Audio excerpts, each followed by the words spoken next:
Welcome to the Undercovers podcast. I'm Ben along with Tommy and Paul. Jenna is out tonight, but she'll be back next week. But we got our main man, Tommy, back here tonight. Tommy was out last week, and last week just wasn't a good week for the Bills, but a lot more positive this week, guys. How are we feeling about that big win from Sunday? I'm happy. The Bills look like themselves again, man. Josh looks like an MVP candidate again. The offense was flowing. The defense looks great. It just all around. We look back. We look good. Go Bills. I think we're back. I'm going to be honest with you. Right after the win, I was like, you just get this, from the pressure from all week, just relieves yourself after that.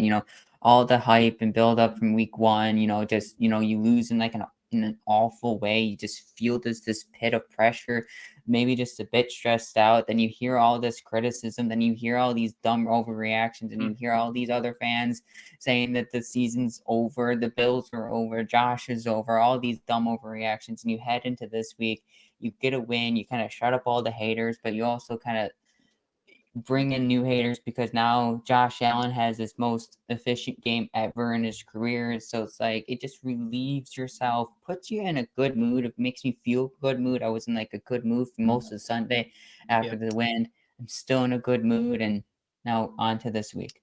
Yep. Yeah, speaking of overreactions, you had everything between Josh Allen is, a train wreck. He can't play without Brian Dable. He's holding the Bills back, whatever. The run defense, question marks, whatnot. And then Josh went out there, like he said. He had a really efficient game, and he became the first quarterback ever. I think it was 5 games with 80%, 3 touchdown passes or more before turning 30. I think that was the stat. Josh, yes, he has this huge knock that he's a turnover guy, but when he's locked in, and you mentioned it earlier, Tommy, about the decision making. When Josh is on point, sitting back there and just taking what the defense gives him and hitting his check downs and going through his reads, he's Brady-esque. I don't care what you tell me. I'm not saying he's Tom Brady, but he could do that. Just sit back there and pick you apart. From the pocket even, and we saw a lot of that on Sunday, and then we saw him, working outside the pocket and talking about spreading the wealth. Yes, Stephon Diggs got his usual targets, but he didn't lead the team in yards. It was Davis. Part of that was because of that big 40-yard completion, which helped Davis's yards, but Kincaid got his fair share of targets. Max caught a touchdown. Shakir caught a touchdown. So, the whole offense runs through stuff on Diggs. Yes, it does. But to me, and I guess this will be my positive takeaway from Sunday's game, was spreading the wealth. I thought, we did a really good job of spreading it around. The running backs caught, some passes too. So that's what I really liked Sunday is just how much Josh was sharing the football, spreading it around. Yes, Diggs is always going to be your top option, but when he's throwing it to everyone and going through his reads and everything, that's when this offense is at its best, and we saw that on Sunday. And Ben, another point, how about that running game, man? When you have a dynamic running game, when you have James Cook just rushing for 100 and whatever he had, 30 yards, was 130 yards did he have? Yeah, close to that. It was 127 or something. That your offense, watch out, because when you have a dynamic quarterback and then you have a run game with it, you could have an unbelievable, unstoppable offense. You know what I'm saying? And it's good to see that running game going again, man. When we have our running game going, I think our offense is unstoppable. Oh, 100%. And we finally got to see that the red zone running game, where it's not just Josh Allen. When we get inside the 5-10 yard line, we can pound it in. Like Harris had a nice one. Yep. Murray bulldozed his way in there.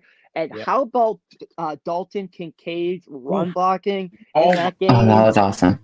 Yeah. Everyone said the biggest knock on Kincaid is his blocking, but the guy is a willing blocker. He's better than any receiver you'll get blocking. And to me, he's shown that like he's moved bodies and gotten to the second level, and like he's not afraid to make his blocks. He's not, the best blocking tight end. I'm not saying he is right now, but for that being a major criticism and people saying just that he couldn't do it at all, like to me, he's shown that he can be a good blocker. And then in the passing game, I mean, he's just a huge weapon in the short intermediate area. We saw that he opened up this offense a lot. I mean, I think he only got one first down, but those 6-7 yard gains make it a lot easier on second and third down. You could do a lot more. We were finally running the ball on third and short, and that's Yeah. something I wish we did in that Jets game. So when we have the ball, third and two, whatever, you got those two tight ends out there, and Harris or Murray's in the backfield, like that's going to be very hard for opposing defenses to defend. Yeah. Kincaid, yeah, he showed me a lot, man. I didn't know he had that blocking in him, but knowing he's got that in him, oh my gosh, it's going to just show what a player he's going to be for our offense for years to come. I'm very for Kincaid, very excited. What do you think? Oh yeah. I mean, on the Kincaid forefront, I mean, he's going to just once the Bills figure out how to use him, and once he gets settled into the NFL and the Bills, I think he's just going to be a monster to defend, and just Ken Dorsey and his mastermind and his chemistry lab is just going to make things happen. But Yep. the one positive takeaway of this game, I mean, there's multiple positive takeaways. You can go on defense, you can go on the offense, you can say offensive line, but really, I just want to point out is that it's kind of on Ben's kind of side. It's like spreading the wealth, but we played a balanced offense. I mean, the Bills, when controlling the clock, Yep. I mean, when we just sat there and we controlled the clock. I mean, I'm going to point out to last year's when the Bills had control of the clock, of time of possession. The Bills went in 16 games. They had the time. They led both teams in time of possession. The Bills went 5-1 in those games. So I mean, most of those games, the Bills went a balanced offense. Josh looked efficient. The run game looked fine, and everything went somewhat smoothly in most of those games. So I just really think that the big positive takeaway of this game is we stayed committed to being a balanced offense, and I really enjoyed watching it because we didn't allow the Raiders back into the game. Nope. Because we had most of the possessions. We had most of the time. We went down the field. I think at one point we had almost a 9-minute drive, and we turned that into a touchdown. And so that was awesome to see from the Bills offense. Another thing I noticed too, like a positive for me, is Spencer Brown. I mean, he locked down Crosby like no other, y'all. I mean, what about the whole line? Like but yeah, I agree, Ben. Torrance included, he's been a beast. Oh, he has been a beast. But I was impressed with Spencer Brown. Like knowing he could lock down Crosby like that, I'm like, wow, like one of the league's elite pass rushers in this league. So like I was like, dang, he came to play today, and I was thrilled to see Spencer Brown do his thing. So I give a thumbs up to Spencer Brown for our O-line, and that's another. Yeah, I mean, again, Spencer Brown, the entire O-line, and then flipping the script to the other side of the ball, because we really haven't mentioned the defense. And yes, we haven't faced a real elite offense yet. I mean, I know the Raiders have some elite offensive playmakers, maybe not the coordinator, the system, but through 2 weeks, and yes, I know part of it was the Zach Wilson-led offense without Rodgers or whatnot, but to me, through 2 weeks, the Sean McDermott defense has checked most of the question marks that we had entering The defensive line rotation is stout, and especially that defensive interior. I mean, Ed Oliver and Oh, Daquan Jones yeah. wreaked havoc in that Raiders game. And then Mhm. talk about the linebackers. I mean, Terrell Bernard.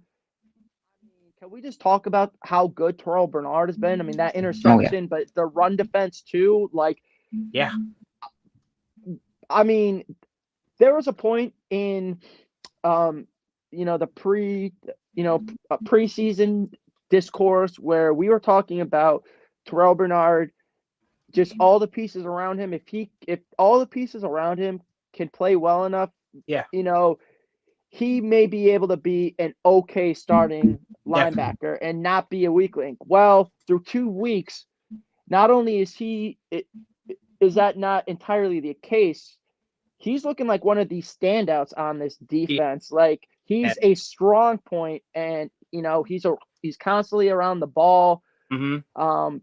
He's making plays in the run game. He's got solid coverage. I mean, he had that interception. He's a playmaker. So I'm very happy with what I've seen from Terrell Bernard. Yeah. And I don't know if he'll ever be better than Edmonds per se, but it may not be as bad of a drop off as some people thought it was going to be. So, yeah. So just again, I'm gonna tip my cap to Terrell Bernard and those defensive linemen Yeah.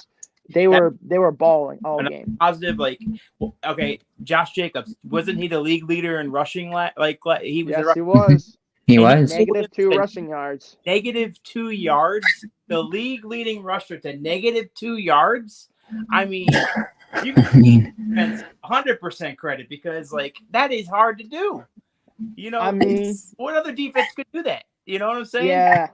I mean, The only thing you can really say is they went down and allowed that opening drive and went down 7-0 quick, and then they punted, and it looked like, maybe the Raiders can go up big, but right after they responded, Terrell Bernard had an interception. Yep. They punched it in on the next drive, and like you said, they didn't let the Raiders back in the game. So I mean, if you guys have any other takeaways from the game or things you'd like to see improved upon, but I would just like to see, that same game plan and play style from last week. If we can just, continue that and keep it up going into Sunday's game. Yeah, I I agree. mean, I think a lot of those things, running the football, playing good defense, Josh making good decisions. I think if the Bills can stick to that game plan for the season, they'll be in good position to win a lot of games this year.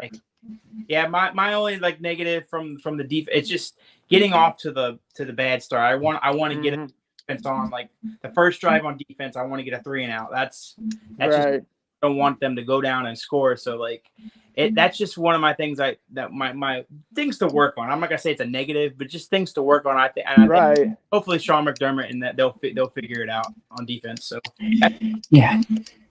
I think, you go back to last year. I think everyone's concern was the Bills. Slow start on offense, slow start on defense. The Bills are going to put themselves in a 14-0 hole. In most cases, what happened, on Sunday turned into a monster win. Mm-hmm. You look at what the Bills did really well last year was third downs. They were 53% in third down last year.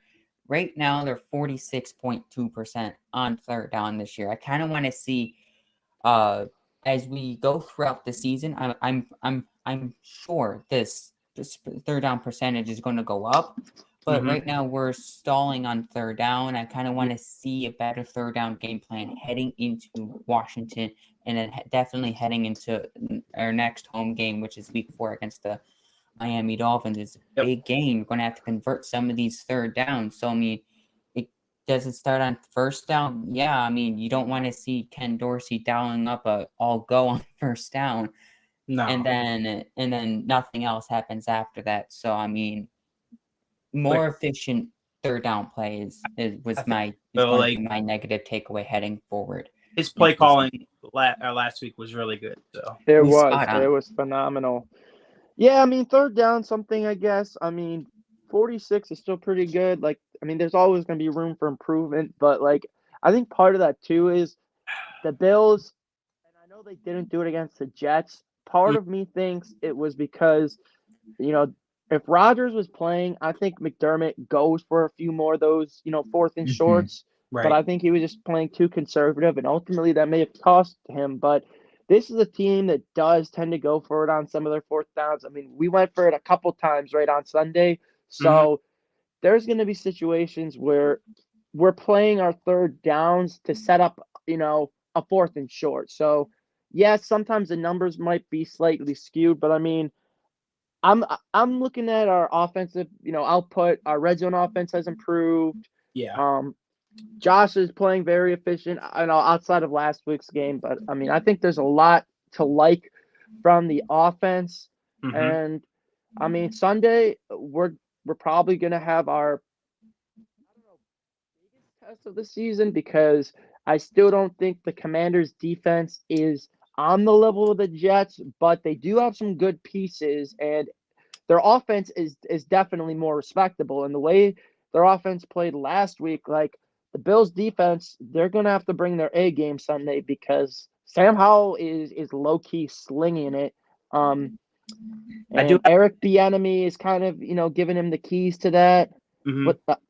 So I do have a stat on their O line, Ben. Like they had given up the second most allowed sacks this year.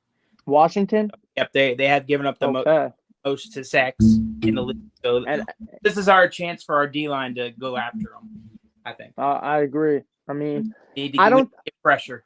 I don't think Washington's run game will be as deadly, but their short passing game and intermediate. Yep, the Bills got to look out for that. Gotta look out for that screen game because they have Scary Terry can burn you. So yes, he can. I mean, I might even.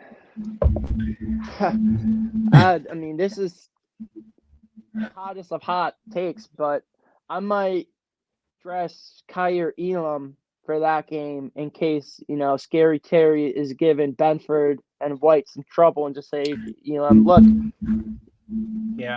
Stick on him. Even if you have a couple penalties or not, frustrate him. I'm with you.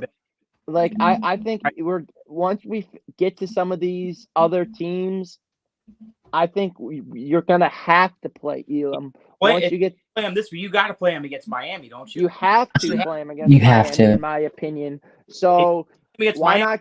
Or trade him. I mean, why not give him some run this week? So he's ready for next week against Miami because he's our best cover guy for Tyreek Hill. But I mean, if Scary Terry starts burning you, why not bring in Elam? I mean, Washington secondary has not really looked all that good, but is another excellent test for this Bills O-line. Yeah, and they got a very good front four. Their weakest link on their defense is the middle of their defense because I was told that their middle linebacker, they keep him on the field, but he can't cover worth anything. So I mean, advantage of the middle of the field against their defense, I think will be fine. Like this could be a big Kincaid game if they know how to scheme it right. And I think Josh just has to keep playing within himself. And the system, right? Yep. Keep running the football. I mean, Denver ran the ball very effectively and efficiently last week. So if I'm Ken Dorsey, first offensive drive, I'm establishing the run. I'm doing these short plays. And you know what that's going to do? That's going to lead to the play action. Yes, it will. Once we get the play action, this is totally going to bring this offense to new levels. Heck yeah. 100%. 100%. I mean, I'm looking at. I was just right before we came on the show. I was like, what are the numbers on Sam Howell, Scary Terry, and Jahan Dotson? Just to get myself familiar and see what they've done this season. To me, it's surprisingly low. With Scary Terry only has 7 receptions for 85 yards this year. Jahan Dotson has 8 receptions for 62 yards. I mean, Sam Howell has thrown for 501 yards. I mean, what's this just showing? He's distributing to almost everyone that's on the field. So I mean, back to your point, Ben. Should you start Kyer Elam? I say you should, because it allows you to, it will make Sam Howell, who's going out to play in his 4th professional NFL game, it's going to make him go to somebody else. He's going to have to go to Curtis Samuel. He's going to have to find somebody else, because if you could just you put Elam and White on McLaurin, and you have Benford one-on-one with Dotson.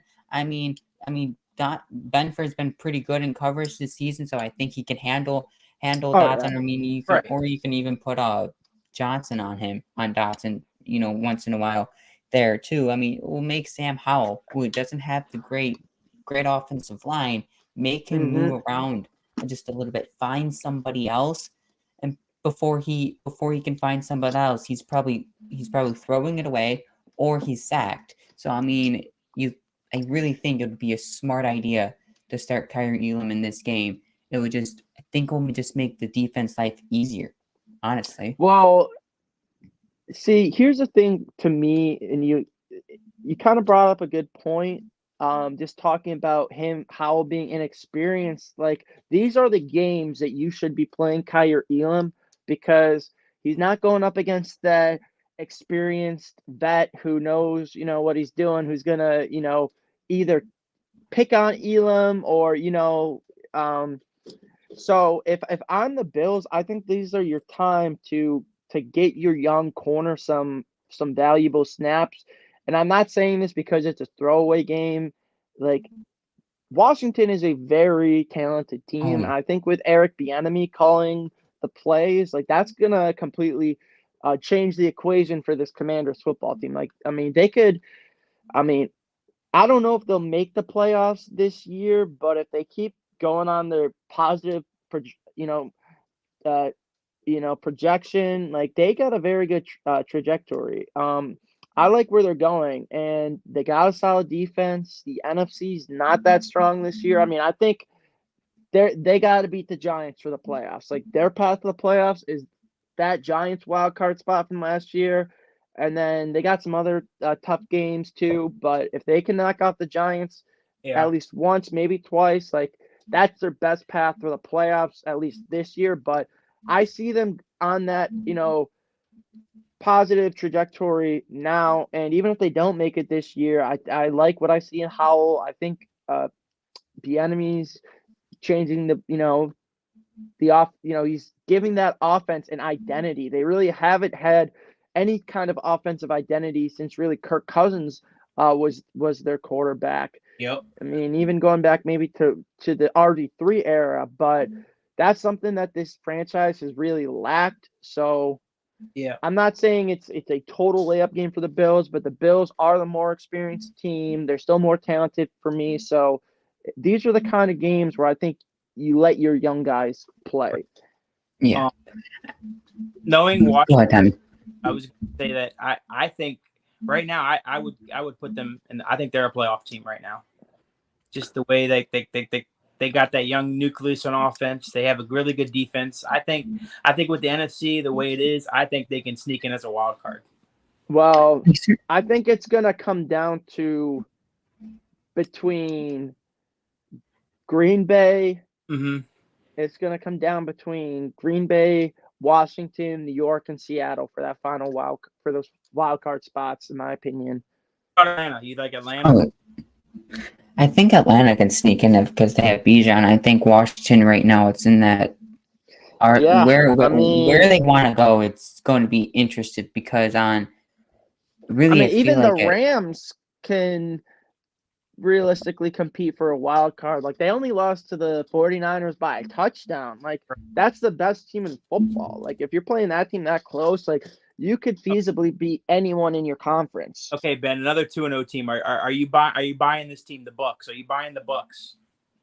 I think you have to, just because they got good offensive skill positions. They got a quarterback who has finally, I believe, learned and grown and become the leader and player he should have been back in Cleveland, even in Carolina. This is a totally different version of Baker Mayfield that we've ever seen. I think he learned a lot when he went to LA after he got cut twice last year. So I will say Baker's looking a lot better than Sean Watson right now. Oh, 100%. And they still have that most of that Super Bowl defense, Tommy. Like, Yeah. I mean, I may not be as high. Like, I know the Saints are also 2-0, but like Carr, I mean, objectively, I think Baker's look better than Derek Carr. And I know Carr just got there, but I mean, Yeah. New Orleans also has a strong defense. So, I mean, those are going to be those. I mean, those are going to be some good games. I'm not going to lie. Like, and I guess, keeping it with Washington and, this NFC discussion, I know we're 2 weeks into the season, but through 2 weeks, it's kind of almost been the complete opposite of how everyone, thought it was going to break out. And in the back of my mind, just given how last year went with the AFC West, I mean, I thought it was possible that some of these AFC teams wouldn't be what they're cracked up to be, and the NFC maybe actually be a little stronger. And we'll see. I mean, the NFC is somehow, I think, a little technically stronger at the moment. I mean, it might rework its way and flip as the season goes. I mean, we're only through week 2. Like, we got a long way to go, but like, I mean, right now it's looking like the AFC may not be what it was cracked up to be in this offseason, because the Jets don't have Rodgers anymore. The Browns lost Chubb yesterday. The Chargers are 0-2. Denver's 0-2. Yeah. Like, what's wrong with the Chargers, do you think, y'all? Do you think it's the Bengals are 0-2 as well, right? Yeah. Like, what about what's going on with the Bengals? Like, I know Burrow missed the offseason. He was limping at the end of the game. I mean, it's just – I mean, so that's why for the Bills, yes, it would be great to be 2-0, but, I mean, just worry about one game at a time. I mean, even Miami, like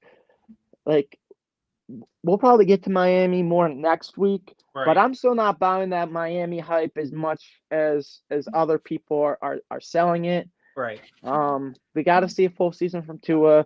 I mean, that team is really always unraveled at the end of the season. Something happened, injuries or whatnot. Like, it's week 2. We got a long way to go. The Bills are going to get Von Miller back. We haven't yet seen them. And just to the Chargers, I think you kind of touched on it. I think it's coaching. I think so too. I think Staley needs to be on the hot seat. What do y'all think? Coaching? No, I disagree. He should have been fired last year, Tommy. After that debacle of a playoff game. He should have been. He has no business even coaching in the NFL at this point. And another thing, I mean, it's scorching. Like, he may not make it through the end of the season if they start 0-3, 0-4. I mean, one of the games I'm looking forward to this week the most is Vikings versus Chargers, because that's 2 0-2 teams without a defense, with very good offenses. It's gonna, like, to me, I think it's gonna be like, I think it's going to be in the 40s. Like, I think it's going to be like 45-38 or something like that. Last team with the ball wins. Like, you don't have defense anywhere on that field. I'm sorry. Yeah. And you got 2 pretty high-flying offenses. Like, the reason both teams are 0-2 is because they don't have defenses. Right. But an interesting move, though, I guess I'll just bring up, because, speaking of the Vikings, what do you guys think of that Cam Akers trade? Oh, Akers replacing Dalvin Cook again, right? He took Dalvin Cook's job at Florida State. Now he took Dalvin Cook's job at Minnesota. So good move for the Vikings. I think it gives them a mix and match with him and Madison. I agree. I like it a lot too. I like it for them. I really do. Knows that offense too, right? Because O'Connell was from LA, so I think it's a good fit. I think it is too. I think he's going to fit well with Minnesota. But you know puts what less means pressure too? on pressure on Kirk Cousins in a way, honestly, because they can just hand it off a little bit more often. 100%. And I was just going to kind of speak on that too. I mean, to any Jets fan who have any inkling, Greeny specifically, that they think they're getting Kirk Cousins, you're not getting Kirk Cousins. No. They just traded for Cam Akers. Like, if they trade Kirk Cousins, Justin Jefferson is like literally gonna never play for that team ever. Yeah, he's like zero, absolute, not a chance that happens.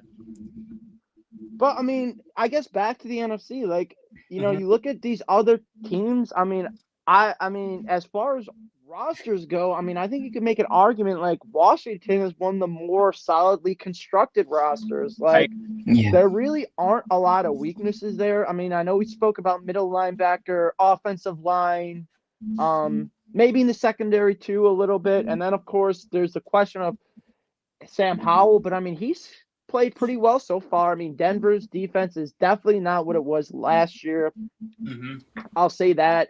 Um, and then, back to the Bills defense, like the Bills defense to me has, checked all the boxes as far as what we're looking at. The edge rush rotation looks solid and ferocious. D The tackle. secondary is good. Is good. It's not a weakness. D tackle is probably the strength.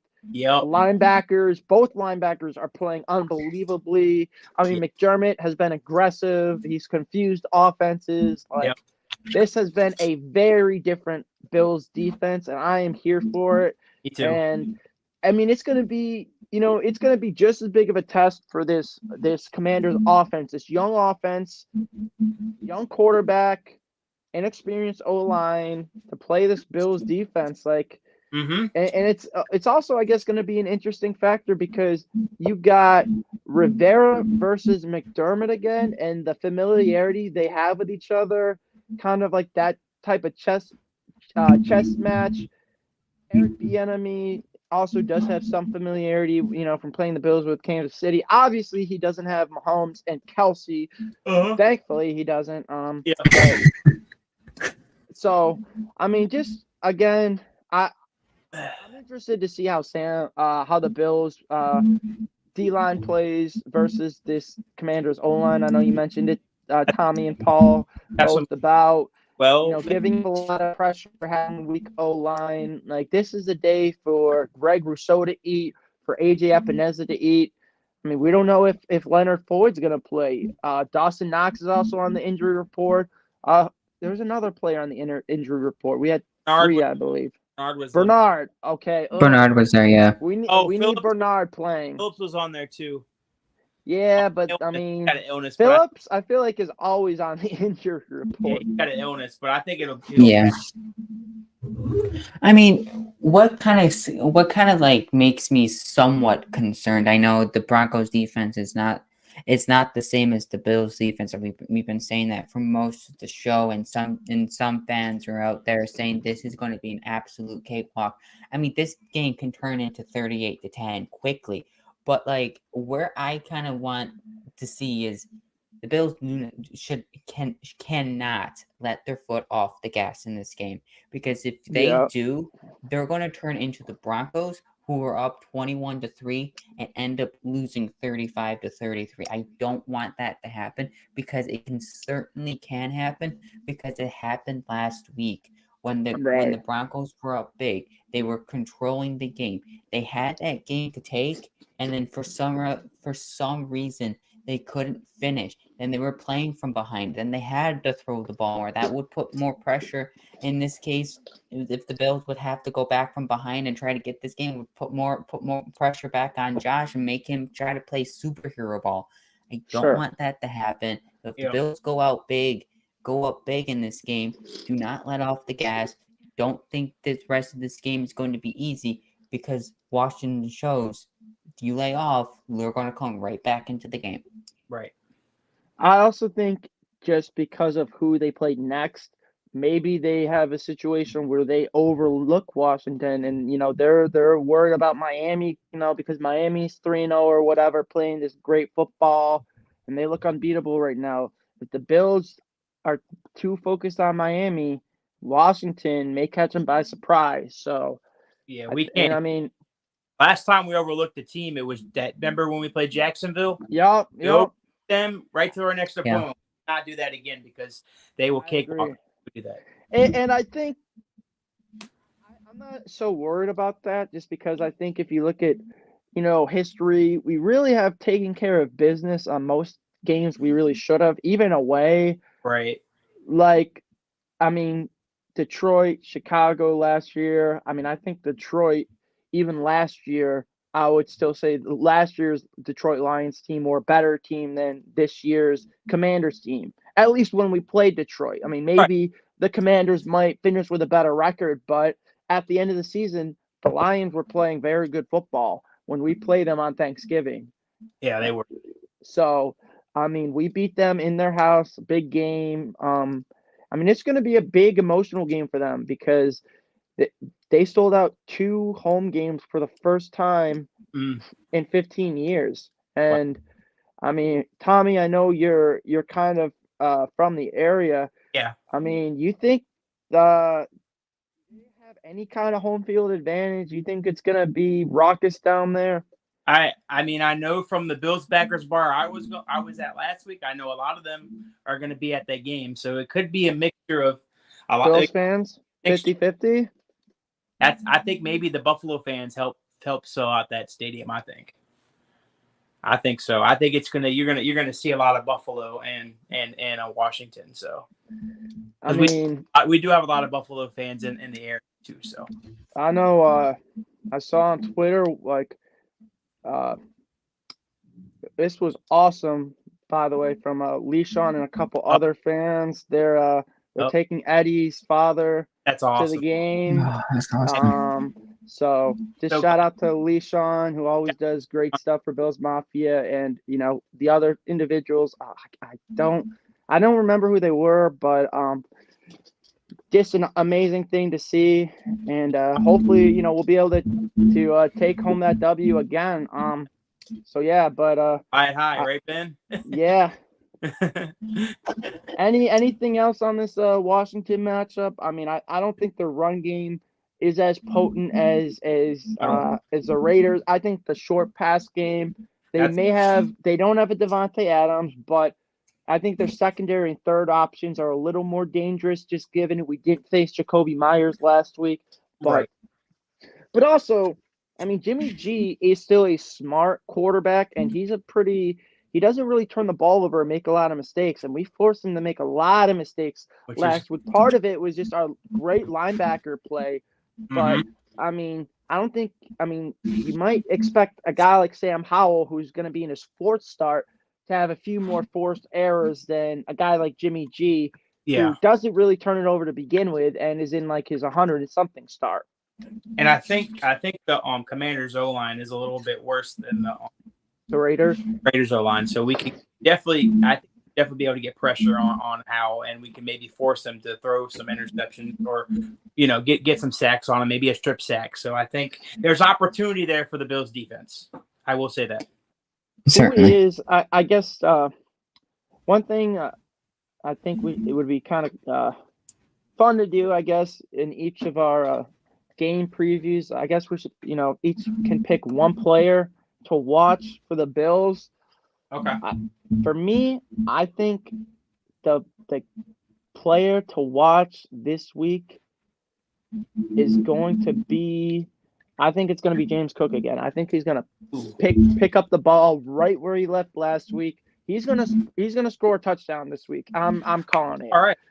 I like it. I don't know if he's rushing it or catching it, but I mean, right now he's on pace for like 1,800 rushing yards and 0 touchdowns. So he needs a couple of touchdowns, to start getting those stats better. Also, because I have him in fantasy. But yeah, I think that's a good player to watch is James Cook. I mean, he's going to be a key to the Bills' offense the entire season. If he can run like he did last week, the Bills are going to have a very, very dynamic offense.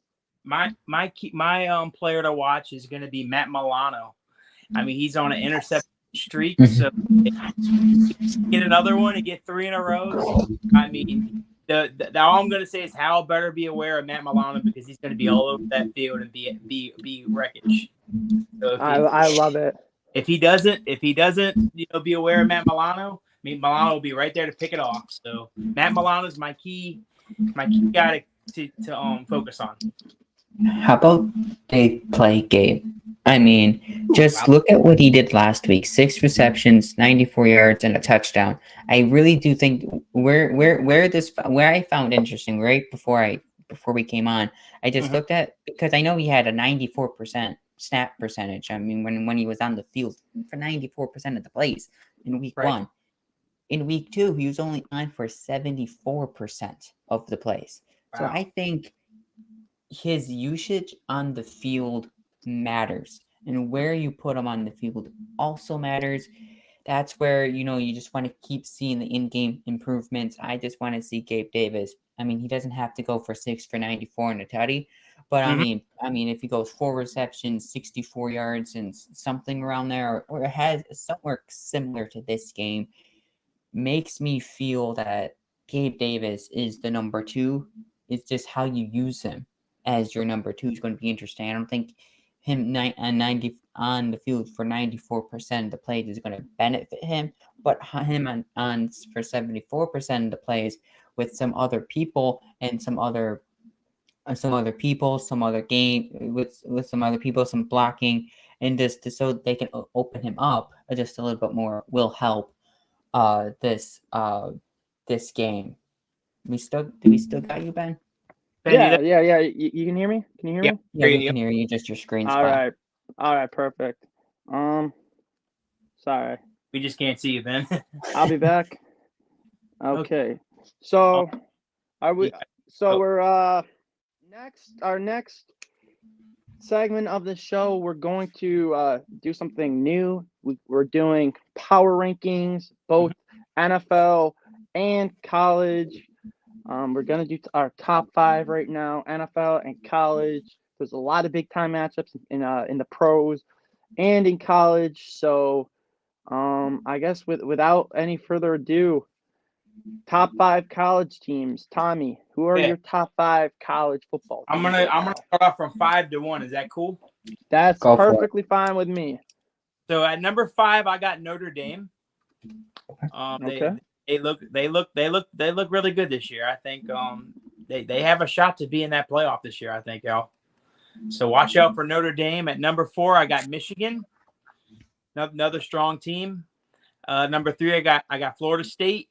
Number 2, I got Georgia, and number 1, Texas. Nice. Hook 'em, baby, hook 'em.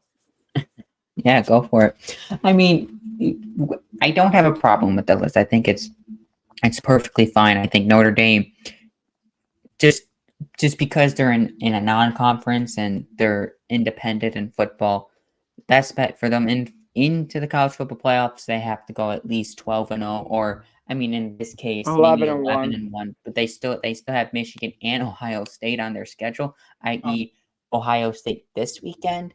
But I think Notre Dame, if they could beat Ohio State at home, and then if they drop to Michigan, I think they'll be fine. Just depends how the rest of the field goes. But Georgia and Michigan, you throw them there, fine. I mean, they played nobody, but Yeah. it is what it is in college football at times. But my top 5, really, just because So, I wanted to keep let me Georgia. just run it down again. Sorry, you had Georgia, Notre Dame, Michigan, Texas, and FSU, right? Those 5? Yeah. Not in order? Georgia was 5, Michigan was 4, Florida State 3, Georgia 2, and Texas 1. I thought you had Notre Dame. Yeah, Notre Dame is 5. Yeah, I Okay. got All right. Never mind. Notre Dame, Georgia, FSU, Texas, Michigan. Okay.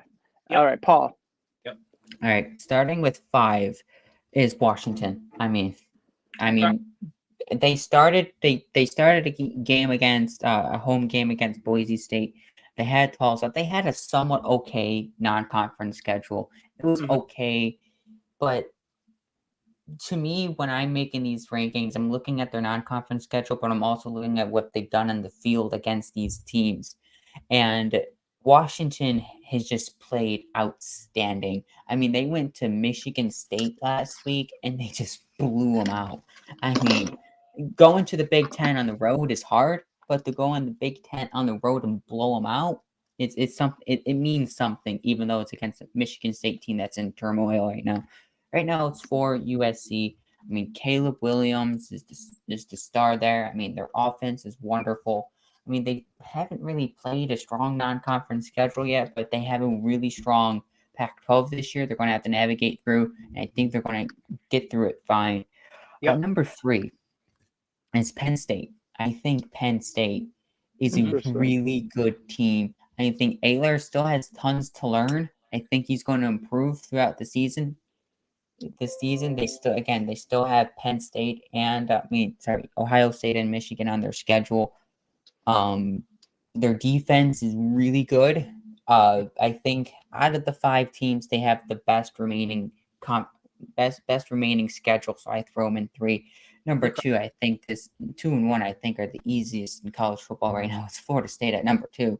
I mean, they beat LSU squarely in the face. I mean, it started a bit slow, but then they just slapped them in the face and just steamrolled them. I think they had the best quarterback and maybe wide receiver duos in the country. So maybe somewhat second to Texas, but then Texas is number 1. I mean, how hard? I mean, honestly, to go on the road to Alabama, where Alabama never loses at home, and especially this is an SEC country, go on the road and smack them. I love it.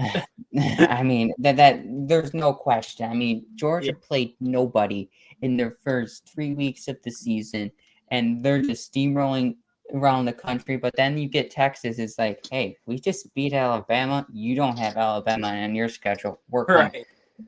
Yep. Yeah, I mean, 2019, 2018, 2017, even last year, going to Alabama and you beat Bama, what a win. But did anyone see Alabama's game against Southern Florida? Oh, just wondering. They struggled. To me, they did. This isn't the Alabama team of old. No. I'm with Paul at number 5. You got Washington. Washington was the last team to beat Texas. And yes, I know it was a bowl game. Not everyone was playing or whatever, but Penix and Ewers still played. Mm-hmm. I mean, their offense is dynamic. They may have 2 first-round receivers drafted. Penix is playing like a Heisman favorite. They're going to be a juggernaut, in that Pac-12. They already are. As they start getting into more of these conference games, they're going to be tough to beat. At number 4, and this matches the AP poll because I had to bump them down a few spots, is Florida State. Yes, they were 3, and they've looked dominant at times, but they had a tough sledding against Boston College. And to be honest, they should have really lost. But the name of the game in college football is surviving and advancing, and that was an emotional day for Boston College. It's a yearly traditional, the red bandana game. So Boston College had a little extra motivation. They're also playing a newer quarterback who FSU had some trouble with. I don't think FSU will have as much trouble against Clemson, but there still is some areas for concern, but I'm still leaving them at 4. And at 3, I'm going to leave Michigan. I know you have Penn State who you could throw up there, but I still think until you can knock off the champs, I still think you have to leave them, the defending Big Ten champions. Yep. They still have that defense. They still have Blake Corum and that other back, who I forgot his name, who's very good. They got a really good backfield. JJ McCarthy is playing well. Roman Wilson. I mean, and here's the thing. We're forgetting they're playing without their head coach. So their offense really has not hit that peak yet and really gotten into gear. But once they get Harbaugh back, I mean, they're going to be that powerhouse team that we've still seen. So I have Michigan at number 3. At number 2, I got Hook'em Horns as well. All right. They got a defense. They got weapons on offense. Yeah. Ewers looks like a first-round talent at quarterback. So I'm going Texas at 2. Okay. And at number 1, this might be the biggest surprise to some people, but through 3 games, and I know you can discount the competition or whatever to an extent, but to me, they have just been so dominant. I mean, against Stanford, they legitimately could have scored 100 points if they wanted to. It was 49-0 first half, and they took out Caleb Williams after that point. And, I mean, this might be a hot take or whatever, and I know it's hard to compare college and pro players, but, I mean, Caleb Williams just looks so much like a certain NFL quarterback in the way he moves and the way, he throws on the run, his accuracy. Except to me, Caleb Williams may have some better traits coming out of college and may have been a more refined player. So just the sky is the limit for Caleb Williams, in my opinion. And they got weapons on offense, and like their defense is starting to turn a corner. So I got USC at my number 1 spot right now. I like it. I mean, props to you, Ben. The build-up was awesome. I had nowhere where you were going on that one until you said Stanford. I was like, okay, now I know. But like, props to you for that. But I think USC. I haven't been impressed with Georgia though. I just haven't. No, me neither. I take a different mindset when I make these rankings, especially in college. I mean, you could definitely, if you want to have Georgia, Michigan in your top 5, fine. I mean, to me, they belong there. But to me, where I go into when I make these rankings is who are you facing, and how are you looking when you face them, and then what is your remaining schedule after that. That's where I kind of go when I go make a ranking. I don't look at like, well, they blew out every team for number 1 in the country. So I mean, but I mean, USC just plain out smack, and they're just really good. They're scary good. I'm excited for these Pac-12 conference be games. Potentially 2 Pac-12 teams in. Oh, that's going to be interesting. It really depends how everything unfolds. Yep. I mean, you get Washington. You also got Oregon, who back to your point with USC could almost score 100. I mean, Oregon nearly scored 100 last week. Yeah, I know. Oregon's got a crazy offense as well. So I mean, with Bo Nix. Yeah. NFL, I guess I'll start. 5 for me.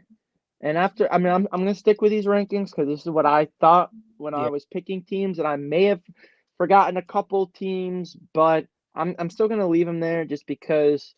I mean, they were without their 2 best players, not their 2 best, 2 of their 3 best, but they were without 2 stars week 1. They got them back. They beat a very good Jacksonville team in Jacksonville, and I mean, they're still the defending champs. I'm not gonna kick down Kansas City too much for losing week 1 game. I get it. They're my 5 team. Number 4, they're undefeated, and it pains me to say this, but Miami has looked good through 2 weeks. We got them next week, so we'll have our opportunity to knock them down and reclaim a rightful spot in the AFC East rankings and hierarchy. But for now, the Miami Dolphins are my 4th best team in the league. At number 3, I still got Philadelphia. And I honestly, this team lost quite a bit, but dang, they still look very dominant on the defensive side of the ball. They still have talent on offense. I mean, DeAndre Swift could be an upgrade to that run game and looks better than I think Miles Sanders has ever looked. So if he can be a weapon, he could really make that offense dynamic. At number 2, I got Dallas, who's just been so dominant on both sides of the ball through 2 weeks. I mean, I think you got a legitimate case to say they're the best team in football. But until Dallas can beat this team, I don't put them above San Fran. And to all the Brock Purdy discourse in the offseason, he's going to go back to normal. It was just a revelation or whatever, an anomaly. No, Brock Purdy is a good freaking quarterback. And I don't want to keep hearing people saying that it's the system, it's these weapons carrying him, Shanahan, whatnot. They had Jimmy G, CJ Beathard, Nick Mullins, all these other guys leading that offense, even Trey Lance, who was a number 3 pick. And no one has done what Brock Purdy has been doing for this offense. He still has not lost a game as a starter in the regular season, which is crazy. The greatest streak to start as a quarterback. He's undefeated in the regular season. And to me, he's just unfazed. I've never seen a young quarterback, especially such a low pick like him, just have pure, almost like balls of steel. He's got such confidence and this almost swagger. it's almost hard not to root for Brock Purdy just because he was, Mr. Irrelevant, and now he's just going torching every NFL defense. Like, it's a sight to watch. So San Francisco is my number one team. Okay. Good list. I like the list.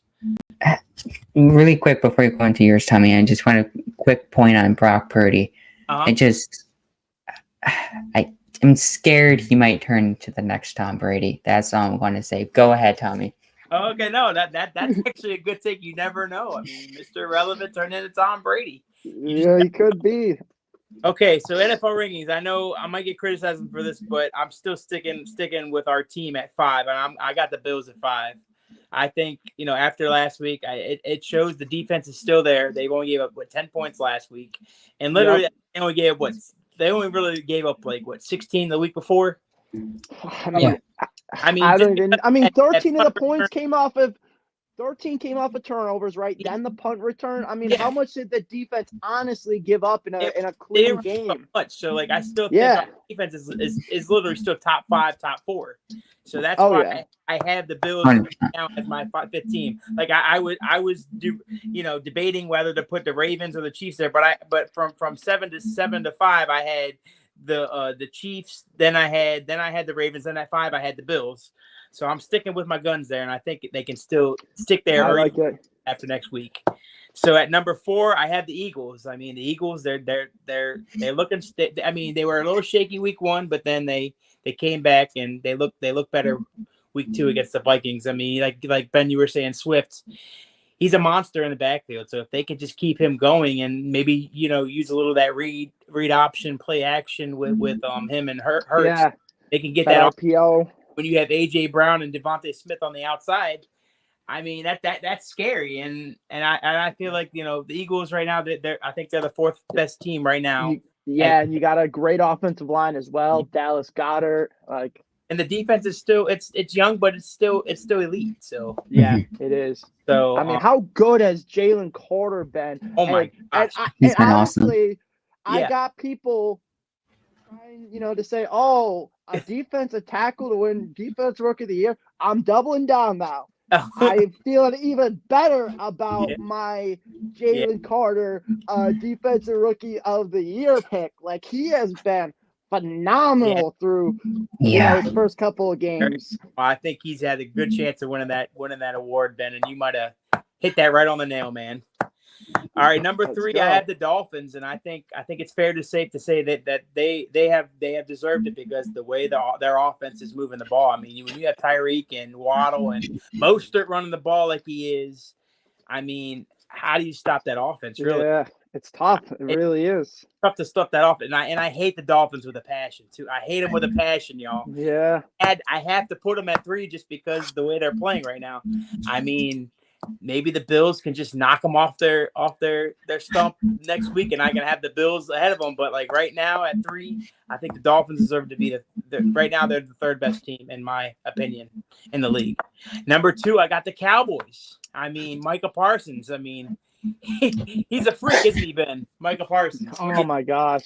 I mean, I'm still feeling good about our defensive player of the year pick. I know we both like that. I mean, we all 3 did. All 3 of us, right? Taking McGovern. I mean, did you see him trick around McGovern and making him look like oh my gosh, that one play where he just he literally got to Zach Wilson in under a second, and then he's just he's doing that lion celebration. Oh my gosh, he's scary. They have a legit defense, and I will say their offense is coming together after last week. So I think right now they're my 2nd best team in the NFL right now. I agree. And number 1, them 49ers, Ben. I mean, whoo. I mean, you get Christian McCaffrey running all over them. Did you see that game? They running all over the Rams, man. I mean, unbelievable. Hey, that's my offensive player of the year pick. Remember? Yes. And I'm starting to feel good about that as well. You get a full year of a McCaffrey and the Shanahan offense. Oh, it's scary for the league. He might run for 2,000 yards. He could. Yes, he could. He really could. Yeah, and then their defense is still legit. It's Nick really Bosa is a monster. Yeah. He really is. Monster. Fred Warner.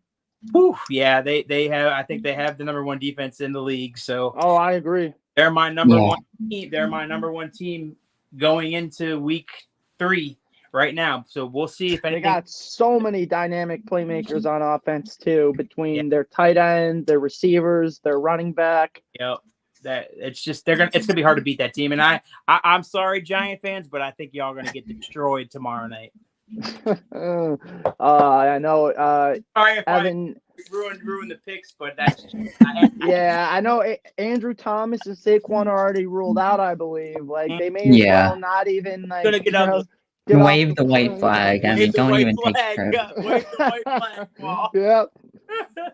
Who do All they right, play next? Our picks now. Oh no, think I Paul's still gotta have go to through rank my his top Oh, five. okay, I forgot about that. Paul, I'm sorry. We, Mark. Go we ahead. forgot all about me because Jump you were in the so gun. passionate about your list. No, I'm sorry. Go ahead, It's a Paul. good list, you're though, good. Tommy. Thank you, Ben. We love the Paul, passion. you close it out for us, Paul. All right, I'll make this quick because we also got game picks to go because we always love going on rabbit holes in our game picks. But at 5, I have the Ravens. I just for whatever reason, I wanted to put the Bills in, but I didn't. Yeah. But I Yeah. couldn't put the Chiefs in. But I wanted to put the Chiefs in, but I needed the Bills in somewhere. I just feel like they go hand in hand with one another. I just feel like if you have one on the list, you have to have the other.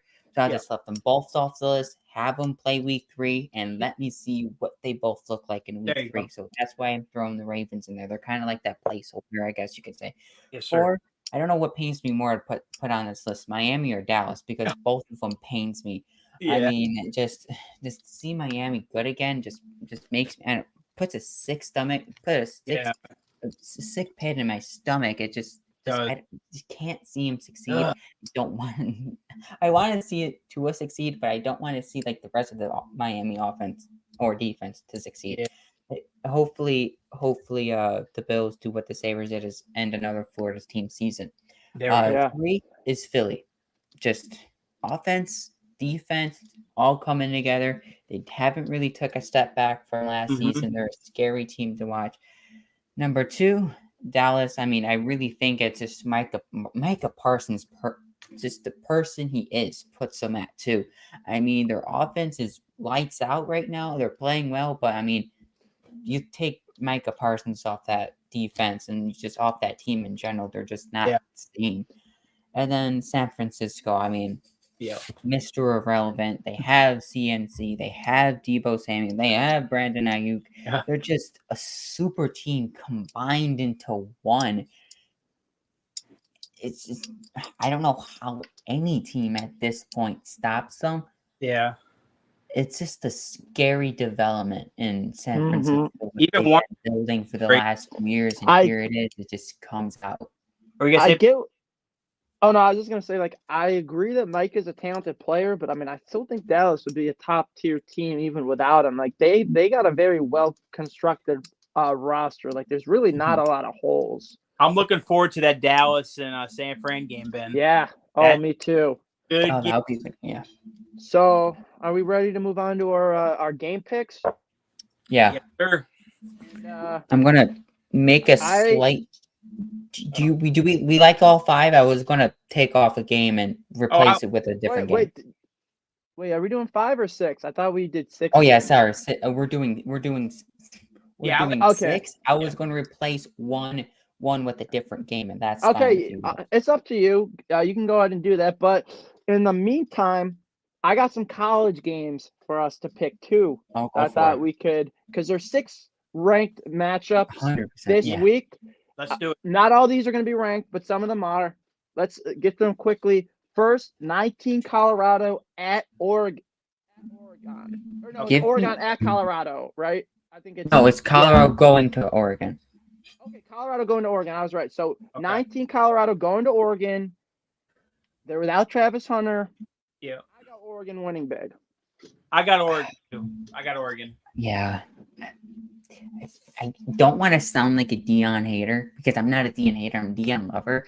But their defense, they nearly lost to Colorado State last week. I mean, and they're going to be missing their best player. They don't have the greatest defense.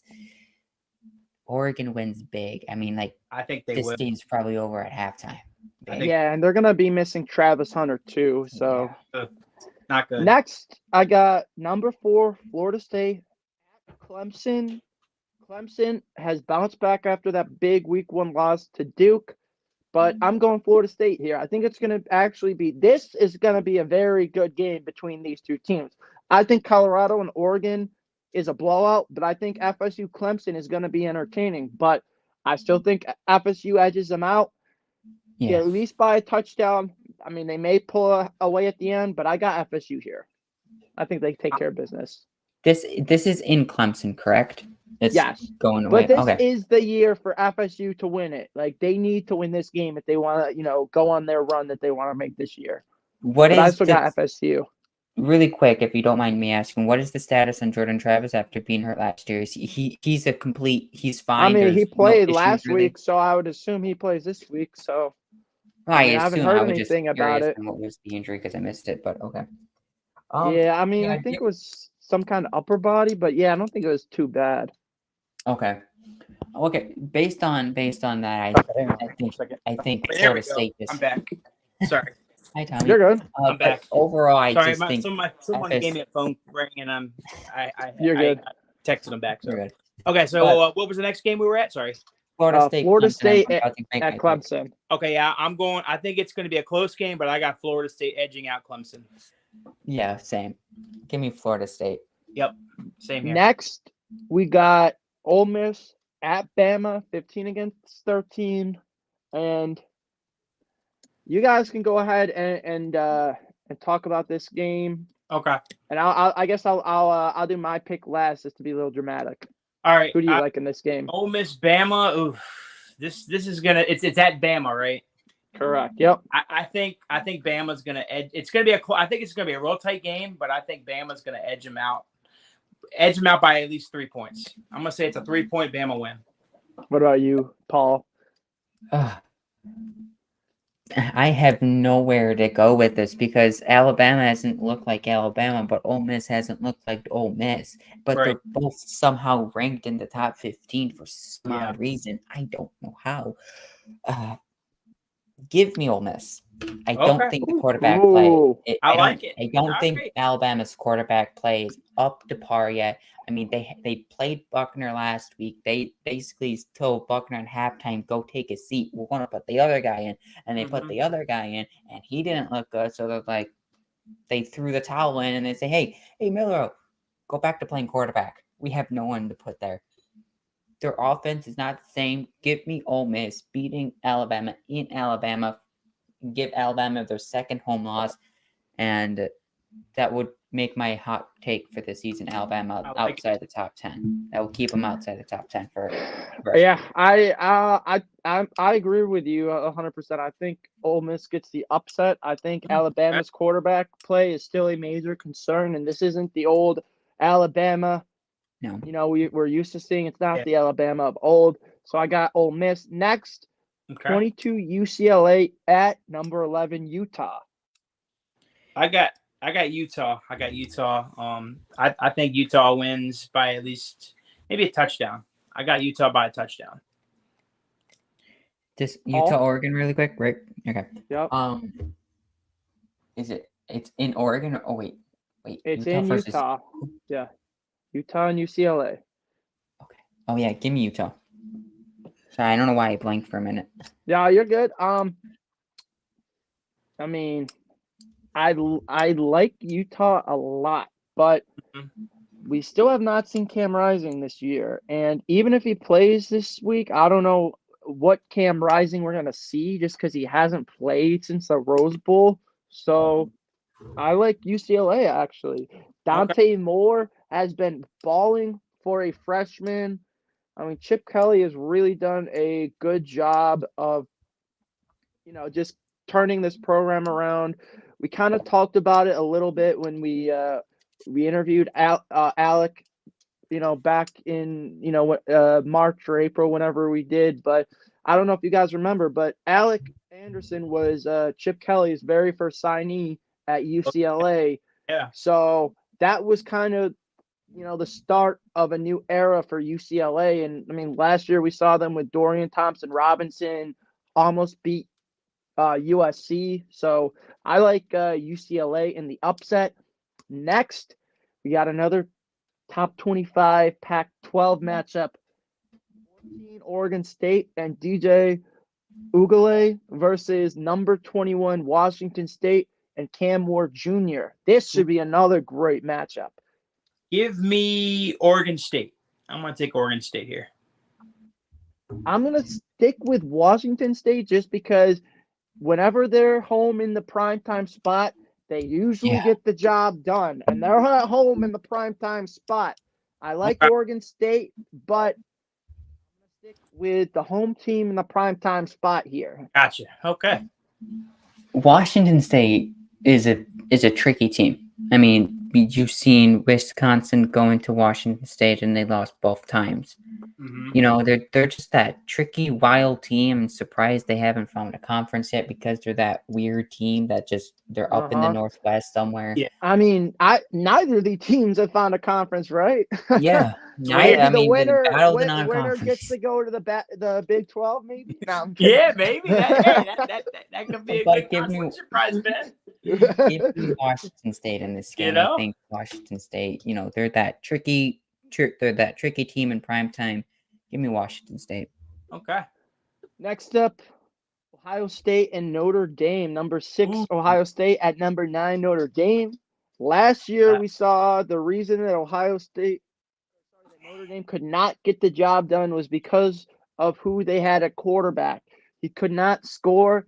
Now they have an experienced leader at quarterback their offense is a completely different than it has, in recent memory. So Ohio State, on the other hand, has question marks at offense. Like, I know they still got Harrison Jr., but Kyle McCord hasn't exactly had the best start. And Notre Dame has one of the best defenses in the nation. So give me the Fighting Irish at home. All right. Yep. Top 10 I'm with home you. win. Give me the Fighting Irish as well. They're in my top 5 for a reason. I think they're gonna pull it off. They're gonna earn it here. This would be a statement win. Yes, it And will. they would definitely move up the rankings if they can win this. Definitely. Give me the Fighting Irish. I believe in them. If Notre Dame is going to go on a run for the college football playoff, this game really matters. It's a top 10 game. Yep. It's in prime time. Yep. It's not on ABC, but it's over on NBC, but it's still big primetime game. There's going to be millions of eyes watching this game. Yep. Just hoping this turns out to be a really fun game to watch. Mm-hmm. Just my gut just feels like Ohio State's going to win this game. Okay. It's not going to be I still think a close loss for Notre Dame. If they go 11-1, they're still in the conversation because it's a close loss at home Right. to a top 10 ranked team. Yep. If Ohio State again, drops another game later in the year, they go 11-1 and they don't win the Big Ten. I mean, possibly Notre Dame overtakes their spot. A lot of wild stuff can happen, but give me Ohio State on the road. Yep. I like it, Paul. Yep, I agree completely. NFL games, you ready? I mean, let's go with NFL. We can make these quick too. I mean, okay. Yeah. I did change the Carolina at Seattle to Chargers, Minnesota. So let's pick that game first. Chargers Minnesota. Minnesota. It's at Minnesota, right? It's at Minnesota. Yeah, I think I'm gonna trust Captain Kirk here to get the job done at home. They're desperate. They're gonna need this win. I know the Chargers need it too, but I just think since it's at Minnesota, I lean the Vikings here. Give me the Vikings too. I think Captain Kirk gets it done as well. I don't have Jenna's picks for right now, so we're just gonna skip over. We'll go to that's fine. We'll go to mine. So I'm gonna go Chargers. I'm gonna lean Chargers. I think. Okay. I mean, we all slept on Miami week 1. We all thought the Chargers were gonna blow them out when I look back at the tape, but I think the Chargers win this game. It's gonna be close this time. Okay. Let's go to tomorrow's game. Giants going on the road to the 49ers. 49ers. I mean, 49. Yeah. No question. 49. No question. Giants are not even the Giants, just a little bit. No, I'm just kidding. Just kidding. I'm sorry, Al Michaels. You're gonna get another blowout. I mean, I don't even know if I would pick the Giants to cover the spread, which is like 10 points. Like, I'm not taking them for the spread. That's Like, come easy on. money right there, Ben. Yeah, right. Oh, man, I love that was good. That was a good one. All right. Sorry, Giants friends. Yeah. And then, Green Bay. everyone else, we still don't have anything against you. Mm-mm. Yeah, no, nothing against the Giants, but The Giants here. there's something against the Giants if you go down 70-0 early on in the season. But All right. Green Bay, their home opener against New Orleans, 1-1 versus 2-0. Ooh, this is tricky. This is a tricky game. Give me Green Bay at home. Give me Green Bay. I mean, Jordan Love has been balling so far through 2 weeks. I know they lost to Atlanta. That was a tough road loss, but I haven't really been too hot on Derek Carr. I mean, yeah, it's still 2 games through the season, but I think Green Bay gets it done at home. I think they do. This one's tricky to me because I need to know if Aaron Jones is healthy and if Christian Watson and Aaron Jones are playing. You know what? I'm going Green Bay as well because I have that feeling that Christian Watson and Aaron Jones are going to play this game. Mm-hmm. So I'm actually going to take Green Bay. Give me Green Bay. Last week, I'm sitting here. I mean, these game picks are just mind games right now because last week I picked Green Bay and they lost. I mean, in weird hey, remember fashion. Who picked Atlanta? Picked Atlanta? You did. I'm like, well, do I pick New Orleans this week or do I go back to my trust in Green Bay? I still have trust. I mean, knowing how it works, the one person who picks New Orleans is gonna be right. But I know you like Green Bay. I do like Green Bay. I still have trust in them. I haven't fell off the boat just yet. They lose this one, then maybe I lose the hope. But give me Green Bay. Okay. All right. Interesting game. I mean, it might not be interesting, but I mean, Dallas on the road to Arizona. I mean, Arizona's looked okay this year. Dallas to cover the spread. That's my pick.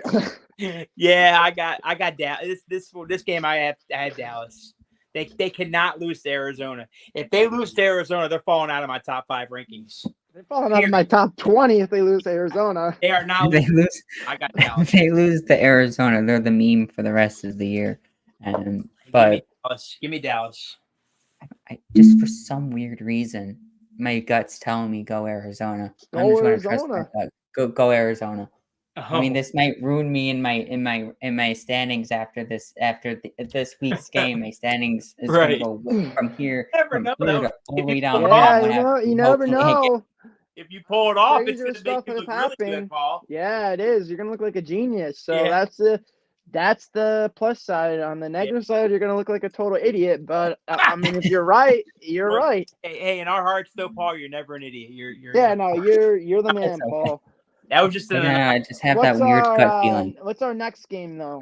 All right.